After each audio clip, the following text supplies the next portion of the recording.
Chapter की शुरुआत होती है। म्याओ म्याओ कांगी के पास आती है और उससे पूछती है, तुमने ये बात जिन्हों को नहीं बताया ना? मेरा मतलब है उस पर्दे के पीछे अलमारी से। तुमने जिन्हों को इसके बारे में कुछ नहीं बताया है ना?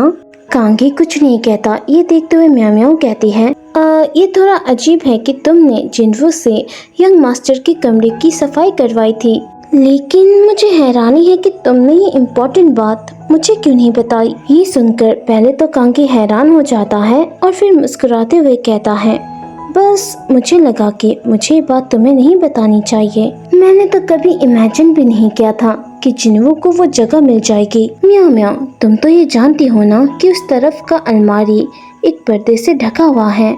म्याओ म्याओ कहती है, हाँ मैं जानती हूँ। तो ये फिर पूरी तरह जिन्हों की ही बदकिस्मती रही होगी, है ना?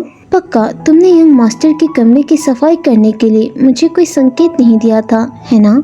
ये सुनते ही कांगी हंसते हुए कहता है, म्याओ, तुम्हारी इस तरह की बातें सुनकर ऐसा लगता है कि तुम ताने मार रही हो। ये सुनते ही म्याओ चौंक जाती है और घबराते हुए कहती है, अरे मैं ताने नहीं मार रही हूँ, ऐसा नहीं है। कांगी कहता है, मुझे भी चिंता हो रही है क्योंकि मुझे पता था कि जिन्हों को चोरी करने की बुरी आदत थी। मुझे और ज्यादा सावधान रहना चाहिए था। ये सुनते ही म्याओ म्याओ शौक होते हुए पूछती है, क्या जिन्हों ने यंग मास्टर की चीजों की चोरी की? म्याओ म्याओ की बातें सुनकर कांगी हैरान होते हुए पूछता है, क्या? अरे तुम्हें पता नहीं था? मुझे ऐसा लग रहा था कि तुम दोनों के बीच काफी अच्छी बनती है, इसलिए मुझे लगा कि जिन्हों ने तुम्हें इसके बारे में बता दिया होगा। ये सुनकर म्याओ पूरी तरह से शॉक्ड हो जाती है और घबराते हुए कहती है, हे भगवान, मुझे तो इसके बारे में पता ही नहीं था। जिन्हों जितना दिखता है उससे कहीं ज्यादा चालाक है। वो ऐसा कैसे कर सकता है? कांगी कहता है, प्लीज किसी और को इस बारे में मत बताना, इससे बेवजह ही माहौल खराब हो सकता है। मैं ये पक्का करूँगा कि जिन्हों और भी ज्यादा सावधान रहे। म्याओ कहती है, फिक्र मत करो, ये बात मैं किसी को नहीं बताऊंगी। कांगी वहाँ से जाते हुए कहता है, ठीक है, अब मैं चलता हूँ, मुझे बहुत सारे काम जो करने हैं। म्याओ उसे गुड बाय कहती है। अब कांगी के वहाँ से जाते ही म्याओ गुस्सा होते हुए कहती है, वो चालाक जिन्हों।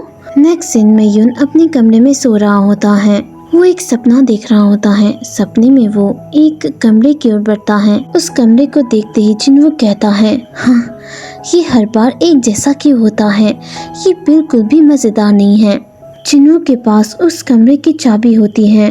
जिन्हों उस चाबी से कमरे को खोलता है। कमरे को खोलते ही उसके अंदर एक औरत होती है जो रस्सियों से बंधी हुई थी। युन को देखते ही वो औरत कहती है, युनसा, मेरे बेटे, प्लीज मुझे यहाँ से बाहर निकालो। तभी युन बदल जाता है, एक छोटा सा युन बन जाता है। उसकी माँ रोते हुए कहती है, युनसा, तुम्हारी माँ यहाँ नहीं रह सकती, मुझे जाने दो युनसा, मुझे जाने दो, प्लीज मुझे उसके पास जाने दो। लेकिन अपनी माँ की ये बातें सुनकर युन सोचता है, मैं बहुत निराश हूँ, ये वाकई बेहद दिल दहला देने वाला है। उसकी माँ रो रही होती है। ये देखकर युन सोचता है, लेकिन अपने पति के अलावा किसी और के लिए इतनी चिंता करना। लेकिन आपने मुझे क्या बुलाया था बेटा? ये सोचते हुए युन एक चाकू निकालता है और अपनी माँ की रस्सियों को काट देता है। आजाद होते ही उसकी माँ रोते हुए कहती है, तुम्हारा बहुत बहुत शुक्रिया युनसा, बहुत बहुत शुक्रिया। ये कहकर उसकी माँ उसे वहाँ अकेले छोड़कर चली जाती है। तभी वहाँ पर बड़े वाले युन की एंट्री होती है और वो छोटे युन से कहता है, तुम्हें जल्दी इसका एहसास हो जाएगा कि तुम्हारे काम कितने बेवकूफ़ भरे थे।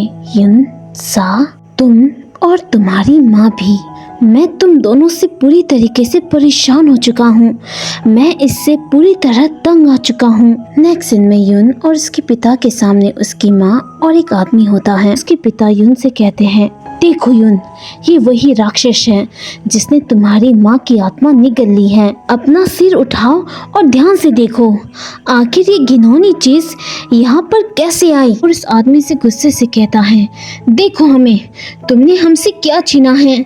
तुमने मुझसे मेरी बीवी और युनसा से इसकी माँ छीना है। युन की माँ उन्हें रोकने की कोशिश करती है, लेकिन वो कुछ नहीं कर पाती। यून भी ये सारा कुछ देखकर बहुत ही ज्यादा परेशान हो चुका था।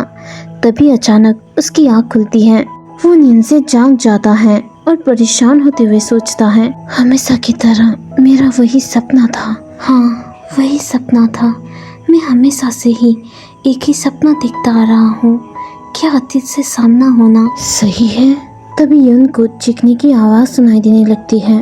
वो उससे कहता है, मुझे बाहर ले जाओ यूनसा, ये मेरी माँ है, मुझे उनके पास ले जाओ यहाँ। लेकिन यून इन सारी बातों को इग्नोर करता है और वापस से सो जाता है और सोचता है, हमेशा की तरह वही बुरा सपना और हेलुसिनेशन। तभी उसे अचानक जिन्नों की याद आती है और वो हैरान होते हुए सोचता है, ऐसा लगता है कि उस गुलाम ने अब तक मेरी सोने में वाकई मदद की है। और परेशान होते हुए कहता है, लेकिन आज दिन के समय मैं उससे अपनी नजरों से दूर रखना चाहता था। स्टोरी पसंद आई है तो वीडियो को लाइक करो, चैनल को सब्सक्राइब करो इसके नेक्स्ट पार्ट के लिए।